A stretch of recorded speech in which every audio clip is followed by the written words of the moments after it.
Good afternoon, Froma. Thank you for being willing to speak with me today.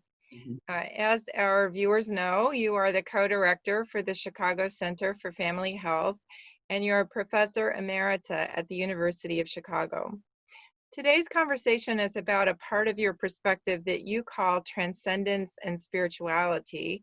And in Families Tackling Tough Times Together, we call this We Can Get Stronger.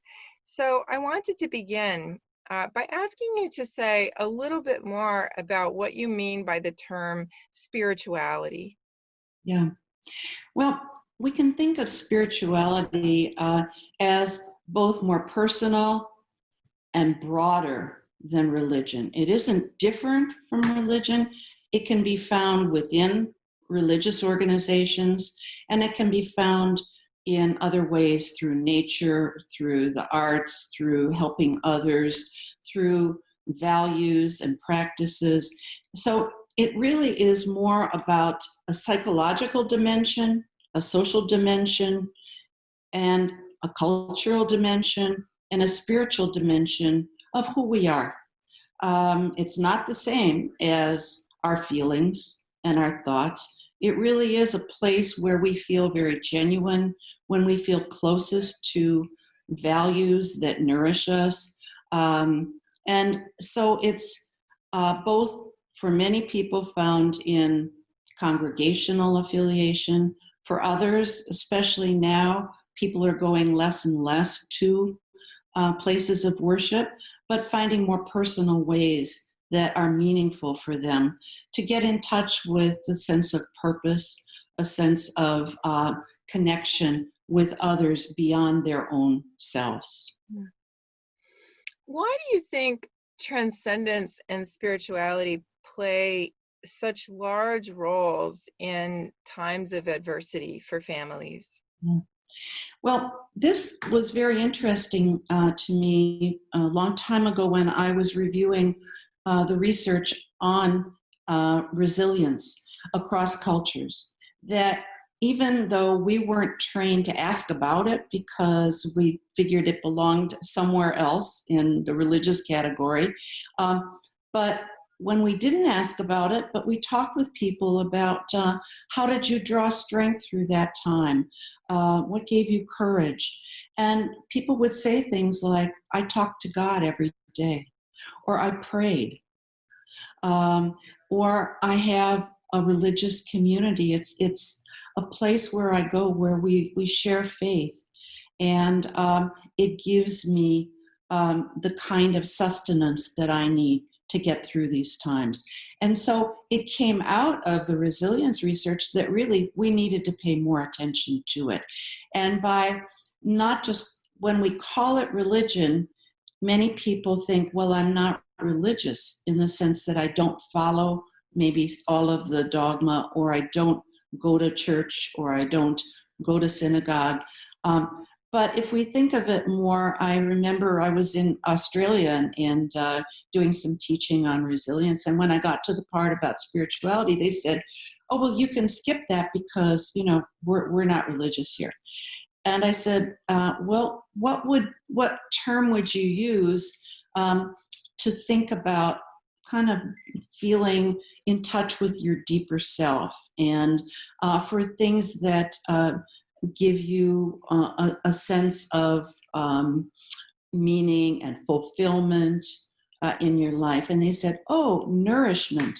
And it's interesting because we've been talking in these other segments about food, and maybe in these hard times, food comes to mind. But if we think about nourishment, what nourishes us in the sense of, it's not like buying a new car or a new this or a new that there's something deeper within us, and that connects us to our loved ones, to our communities, to all life, to nature, and now the environmental movement, that there is a sense of maybe connection with the universe, connection with a higher power, which I haven't mentioned, which is going to be very different for different people and different faith traditions. Mhm. I think maybe people are accustomed to thinking about spirituality as a deeply personal kind of idea. And yet your perspective about family resilience is so much about families. So can you say a little bit about how transcendence and spirituality might really operate in the context of family life? Does it mean everybody has to have exactly the same philosophy, or what does that look like? Well, it means that parents transmit values. And if we look in the literature across, I've been a scholar of religions. So although I'm not religious myself in a particular way, I've always been very interested. And I come from a family, if you knew my family background, I come from a family that came out of Catholicism, came out of Judaism, blended traditions. Uh, and so I'm very interested in sort of the core values across faith traditions of kindness, of compassion, of respect, of that really transcend a particular faith tradition, and that parents can bring into family life to their children. And there are a lot of studies now on the role of religion or faith or spirituality in families and for children. And some of it finds that, for instance, adolescents say, well, what matters is that parents practice what they preach. So, that's a big one.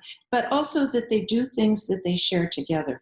So it could be going to religious services and not just sending your kids, to Sunday school, or practices in the home. It could be in Jewish families, lighting the Shabbat candle on Friday night, breaking the bread together, that there's something communal within the family that they share. That they go to a place that has spiritual meaning for them. I have friends who brought together Christian and Jewish faith backgrounds, and they love bringing nature into their life. They raise their children going hiking and camping at the solstice. Uh, and so they wanted to, get into something that they shared that brought them close to a sense of inner peace and spirituality that was shared in the family. So I think each family has to find their way to do that. I might say that especially at this time, the area of compassion comes to the forefront, because the research on resilience finds that going through suffering and hardship can deepen both your needs for some kind of spiritual mooring, but also your compassion for others who are suffering or have suffered. And so it's more likely in these times that there is that urge to reach out, to think about others, to help others. And the really valuable thing in some of the studies is that it helps in one's own healing of wounds to be helpful to others. So getting kids to help in maybe putting together packages or writing cards and letters, sending them out, that you could do as a family project together that kids get involved in, and that you send them out to where they're needed. Or your favorite restaurant. Maybe you make little cards of how much we miss you, and here's our favorite recipe, that we love that you make, our favorite dinner that we've had, and to send them. So it's like, in these times when they're shut down, they may go out of business. They feel like, oh, somebody is thinking about us and caring about us, not just what they're not having, that they realize that this is a hard time for us too. Or for the people that are cleaning, or the people that are carrying the garbage out. What is it that we as a family could do to show our appreciation? Those are values of appreciation, of gratitude, that are really important spiritual values. Thank you very much for sharing those thoughts. I really look forward to our next conversation.